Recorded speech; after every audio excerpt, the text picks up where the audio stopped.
ہمارے مسائل کا ایک ایسا سلسلہ شروع ہوا ہے جو نہ ختم ہونے والا ہے۔ روزانہ ان کے فائر سے بے گناہ لوگ مر رہے ہیں اور سمجھ نہیں آ رہی ہے کہ کون سی فوج جو ہے اپنے ملک کے اپنے بچوں کی تعلیمی اداروں پہ قابض ہوگی۔ اب یہ کالج ہیں اور یہ فوج یہاں پہ بیٹھی ہوئی ہے۔ پھر صرف ایک بات یہ نہیں ہے کہ لوگ جو ہے بے گناہ قتل ہو رہے ہیں بلکہ شہید ہو رہے ہیں۔ دوسری اہم بات یہ ہے کہ ہمارے سینکڑوں لوگوں کو انہوں نے اٹھایا ہوا ہے، گمنام ہے۔ ہر گاؤں میں کوئی ڈرائیور ہے، کوئی ڈسپینسر ہے، کوئی دکاندار ہے، بس جی اٹھا لیا، پوچھنے والا کوئی نہیں۔ اب اصل بات یہ ہے جس طرح آج آپ لوگوں نے جرت کی ہے اور ادھر بیٹھے ہیں، یہ مسئلہ پوری قوم کا ہے، پورے ضلع کا ہے، اور یہ پورے ضلع میں پھیلی ہوئی ہے، ہر جگہ پہ، پہاڑوں پہ، میدانی علاقوں میں، سڑکوں پہ، ہر جگہ پہ براجمان ہے۔ قوم کے ساتھ ان کی کوئی انڈرسٹینڈنگ نہیں ہے۔ روزانہ توپیں چل رہی ہیں اور توپوں سے جو نقصانات ہو رہے ہیں، لوگوں کے گھر گر رہے ہیں، یعنی پرسانے حال کوئی نہیں ہے۔ یہ آپ لوگ اپنے ملک کے لوگوں کے ساتھ ایسا رویہ کیوں اپنا رہے ہیں؟ ہم پاکستانی ہیں، محب وطن ہیں، اور ہم یہ نہیں چاہتے ہیں کہ ہماری اس سرزمین کو اسی طرح آپ اس کے ساتھ کھلواڑ کرتے رہیں۔ میں حکومت Pakistan chief of army staff سے مطالبہ کرتا ہوں کہ ذرا ہمارے لکی کے حالات پہ توجہ دیں۔ آپ کے ٹروپس آئی ہیں، ہماری ملک کی فوج ہے، لیکن یہاں جو ہو رہا ہے بدامنی کے نام پہ اور دہشت گردی کے نام پہ، دہشت گردی تو اب عوام کے خلاف شروع ہوئی ہے۔ روزانہ عوام جو ہے وہ قتل ہو رہے ہیں اور خواہ میں، یعنی پرسانے حال نہیں ہے، گھروں پہ گولہ باریاں، کارتوس جو ہیں اور گولے جو ہیں وہ عوام پہ گر رہے ہیں۔ یہ کون سا آپریشن ہے؟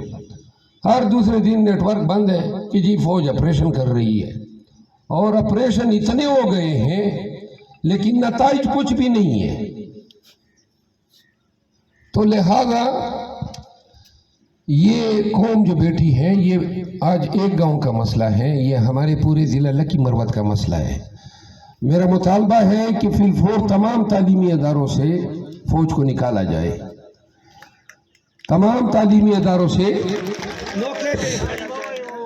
میرا مطالبہ ہے کہ جو مقتول مجنون ہیں، جو اس گاؤں دلوخیل کا باسی تھا، ان کے ورثاء کی دادرسی کی جائے، قصاص کے مطابق جو دیت کی اماؤنٹ بنتی ہے وہ ادا کی جائے۔ تیسری بات، یہ لکی مروت مین کالج ہے اور اس پہ فوج نے قبضہ کیا ہوا ہے۔ فی الفور جو ہے کالج کو خالی کرے اور اپنی ایسی جگہوں پہ آپ شفٹ ہو جائیں نا جہاں سے ہماری تعلیم جو ہے متاثر نہ ہو۔ ہم تو لوگوں کو بتا رہے ہیں ہم آپ کو قلم دیں گے بندوق کے بجائے، تو جب آپ خود بندوقوں سمیت تعلیمی اداروں پہ براجمان ہوں گے، قابض ہوں گے، ہم خاک کسی کو قلم دے سکیں گے؟ ایک بات میں پشتو میں کہنا چاہتا ہوں، موږ په خپله خاوره باندې امن غواړو، دا واورو او دا امن غواړو، موږ په خپله خاوره غواړو غواړو موږ په خپله خاوره دا در سره ما لفظ ده چې که چیرې د تاسو د دې دغه مړي پوښتنه ونه سله حکام را نغلل لا هغه څه ونه کړل چې کوم وایي، بیا به ګرد ضلع دلته کښېنوو، بیا به لا فوج یې لا به موږ په دغې خاورې باندې نه منو نوره دا بدماشي، دا ظلم مو شروع کړی، دا کور ړنګه سړی چیکا وصاحبنا وغائبنا وصغيرنا وكبيرنا وذكرنا وانثانا اللهم من احييته منا فاحي على الاسلام ومن توفيته منا فتوفه على الايمان برحمتك۔ درنو عزتمنو پښتنو، السلام علیکم۔ کله نه زموږ په دې خاورې باندې بدامني راغلې ده، نو د بدامني سره چې کوم ده د موږ د ضلع لکي دا ټولو خلکو ژوند دوره خراب سلی ده د دې فوج د لاسه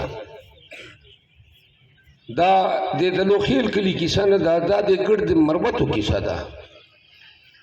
روزانه چې کوم دی د دوی د لاسه دا چې کوم دا کارتوس د ښکاره که دغه صورتحال په شاسن خیل چې ده